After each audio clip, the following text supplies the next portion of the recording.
तेलंगणीच्या मारुतीचे दर्शन घेतल्यानंतर तुम्ही जर बाजूला बघाल ना, तर एवढे टेस्टी समोसे मिळते इथे आणि मी जेव्हा-जेव्हा जाते ना, तर इथले समोसे खाऊनच येते. यावेळेस सुद्धा मी खाऊनच आली होती आणि त्यानंतर ना, मला ना खूप सुंदर असे टॉयज दिसले होते. मी रोशनला बोलले, "किती छान आहे, घेऊन दे ना." तर तो बोलला, "छोटी बच्ची है क्या?" बाहेर जायचा प्लॅन बनला होता ना, तेव्हाच मी बोलले होते, की आपण बाहेरच डिनर करूया आणि सर्वजण बोलले होते, "हो." आणि आज मेन तर मला स्वयंपाकाला सुट्टी होती. प्लॅनमध्ये थोडा चेंज झाला आणि सर्व बोलले, की डिनरपेक्षा स्ट्रीट फूड खाऊया, खूप जास्त इच्छा आहे.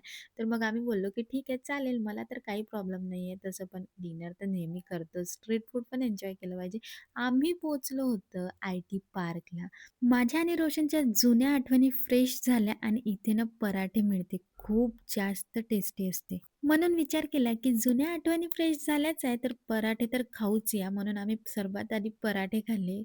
खूप जास्त गरम होते, पण मला खूप आवडते गरमच पराठे म्हणून आम्ही मस्त खूप एन्जॉय केलं फूड. कुछ मीठा हो जाय म्हटलं आणि फालुदा एन्जॉय केला आणि म्हटलं आता कूल सेल्फी घेणं तर बनते म्हणून एक व्हिडिओ बनवला खूप मस्त असा आणि मग काय निघालो घरी यायला. भेटूया पुढल्या व्लॉगला. बाय.